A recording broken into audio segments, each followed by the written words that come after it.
We're now going to be starting on page 4 in the notes.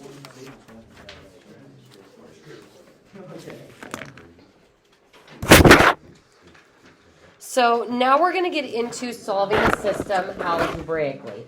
Now, what we just saw with the last section was solving graphically is we can find the 1 solutions okay, the 2 solutions okay, but what couldn't we find? The imaginary one. So we're going to see a mixture of all 3 in these problems. And I want to go through some of the steps first. It says to make both equations into the y equals format. You don't have to do this. I more want you to think about using substitution here. So you're essentially going to plug one equation into another equation. It says set them equal to each other. Again, there's substitution. It says or eliminate a variable. You can cross that off. We do not use elimination on these ones. Next, it says simplify into a standard form quadratic. This is the most important step because what we're going to find is that when we substitute this linear stuff into that quadratic stuff and get an additional quadratic, we are going to need to put that in standard form equal to 0 with a positive a value, just like we did in the last unit, in order to be able to solve. Now, as far as algebraically solving quadratics, we've got ourselves 2 methods. We can solve by factoring, which doesn't always work, or we can use the almighty quadratic formula. So again, we're going to be hitting all those targets from the last unit in this section as well.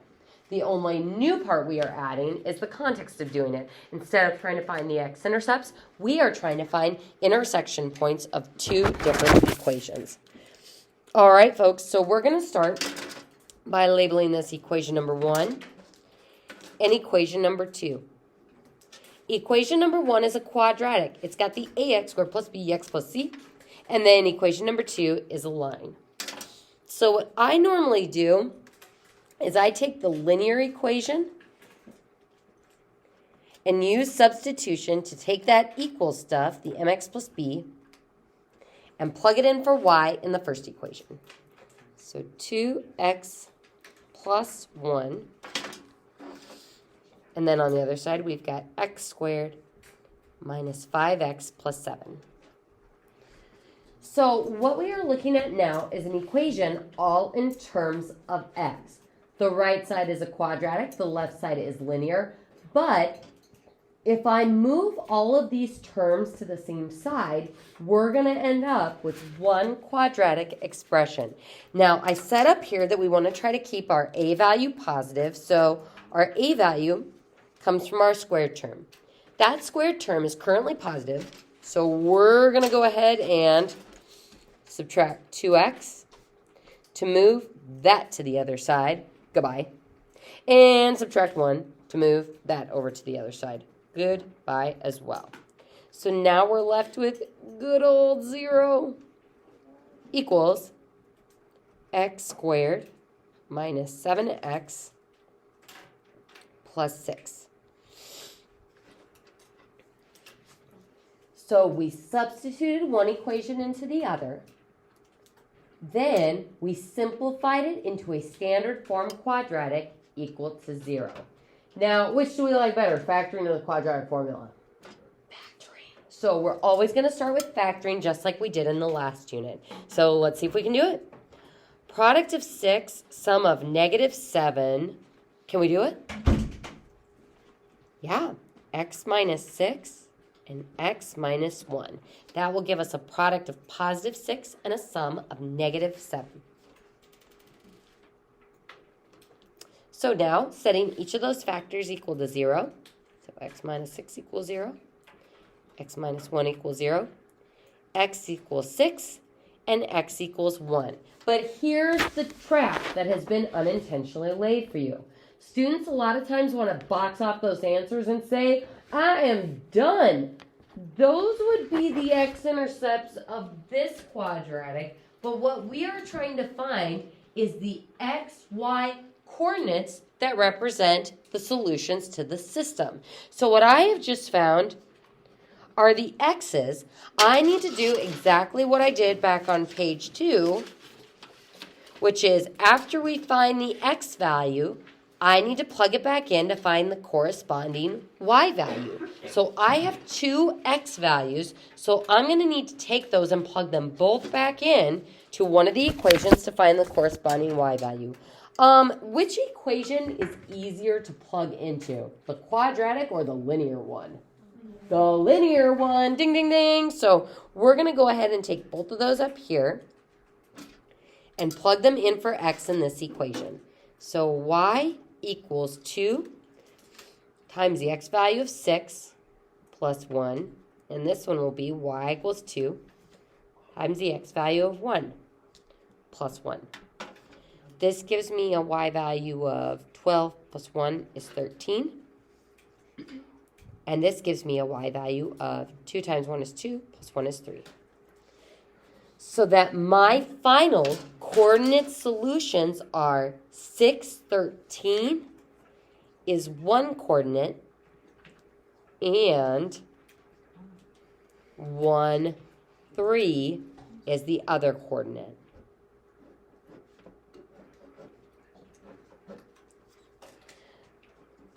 So up where we had these instructions, I would put lots of stars by this. We have to write our answers as x, y coordinate solutions. So after you find the x values, you're going to have to plug back into the linear equation to find the y values. So I found 2 intersection points. So in the last unit, bless you, it was like, oh yeah, solving algebraically is the way to go. A huge pain in the butt. Solving algebraically for these nonlinear systems is still pretty rough. This versus what we were just doing on the previous page is still quite a bit of work. Maybe you just absolutely hate graphing, but the big benefit with this is we can check our graphical solutions and we can also find the imaginary ones. Let's go ahead and look at our next example. So here, equation number 1 and equation number 2. Now, I'm going to substitute the linear equation into the quadratic one, but in order to do that, I have to isolate one of the variables. I'm going to choose to isolate the y by subtracting x from both sides. So y equals 5 minus x. I've got y equal to stuff. We're going to take that stuff and plug it in for y in the first equation. So 5 minus x equals x squared minus 6x plus 9. Oof. So now we have an equation all in terms of x. What's looking good? Should we move everybody over to the right side or everybody over to the left side?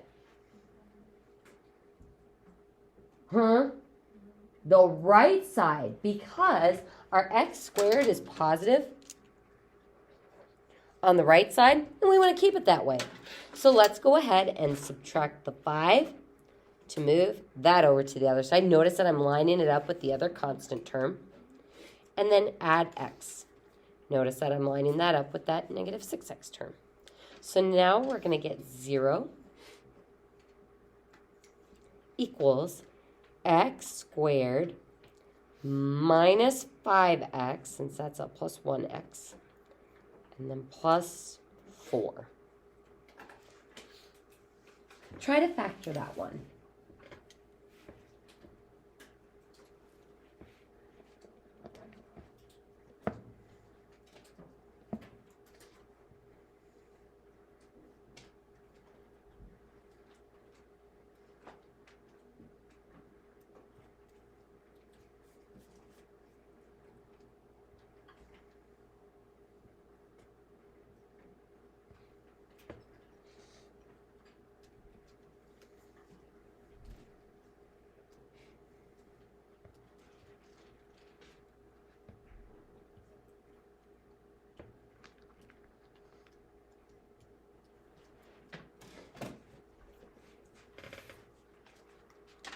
So we're looking for a product of 4 and a sum of -5. So my two factor numbers will be -4 and -1. -4 times -1 is +4. -4 minus 1 is -5. So now setting each of those factors equal to 0 using the zero product property, we get x equals 4 and x equals 1. So I got two solutions again. We have the x part of the coordinates, but now we need to find the y part of the coordinates. So we're going to take those x values and plug them into the linear equation. So y equals 5 minus 4. So we're taking this x value and plugging it into that linear equation for x, and then doing the same thing for this one. Y equals 5 minus, and what we're putting in for that x value is this x value of 1. So y equals 1 and y equals 4. So making sure you're pairing the right x value with the right y value, the right x value with the right y value. So I achieved two solutions. 4, 1 is one of my solutions, and 1, 4 is the other.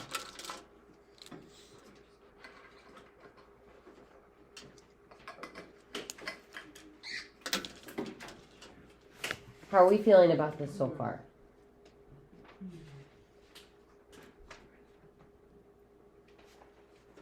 I'm going to go ahead and do one more, I think. Interesting.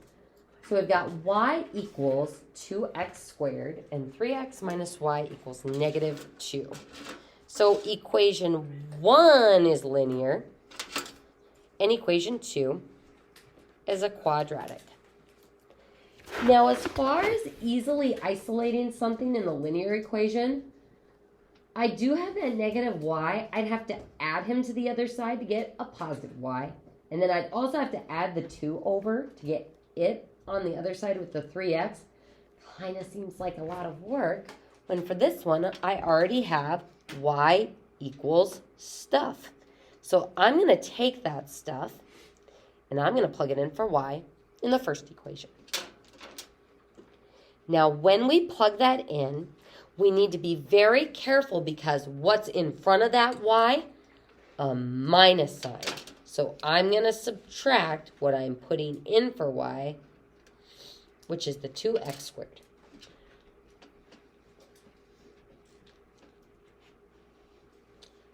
So we've got a slight problem here because right now my squared term is negative. So how are we going to make it positive? And what side of the equation should we slide everybody over to? The right. The right side. So let's go ahead and do that by subtracting 3x and then adding 2x squared. Didn't write that in the best order. So the 2x squared will come first to be in standard form. Oh my gosh. There we go. So 2x squared, then minus 3x, and then the -2. Now, I still want to try to factor this, but what type of factoring are we going to have to do for this one? It's x method time. So we've got a coefficient in front of our x squared, and we can't take it out as a GCF. So we are going to start with our factors of 2x squared, 1x, and 2x. Factors of 2, let's try 2 and 1. We multiply crisscross, and we get 1x and 4x. In order for me to get the sum of -3, we want the 4 to be negative, so we want this 2 to be negative. So that 2x times -2 will give me -4. Don't forget to check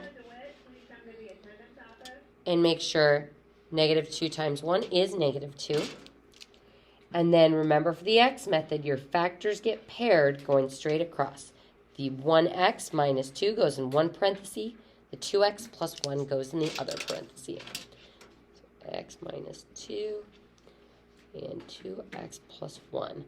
all of that work, and we're not done. It's factored now. Now we need to figure out what those x parts of the solution will be. So I'm going to set this equal to 0 and this equal to 0. So x equals 2, that's the x part, and then subtract 1 and divide by 2, and we get x is negative 1/2. What are we going to have to do to find those y values? Gotta plug back in. Now, normally I'd say go for the linear equation, but since like my x and y are on the same side and the quadratic is a little bit shorter, I would say to actually plug into the quadratic for this one. So let's see what that would look like. Y equals 2 times 2 for the x squared, and then y equals 2 times 1, negative 1/2 for the x squared. Making sure we follow the rules of PEMDAS. So 2 squared is 4, and 2 times 4 is 8. So there's the y value that goes with that x value. Then for this one, we have to square first. So negative 1/2 times negative 1/2 is a positive 1/4. You can verify that on your calculator if you don't trust me. And then 2 times a fourth would be 2/4, or whoops, not 1/4, 1/2. And now we have our 2 pairs. So I'm going to write the solutions over here for this one. We're going to have 2, 8 as one solution, and negative 1/2, 1/2 as the other. So folks, that's where we will stop today. We'll get into using the quadratic formula again tomorrow.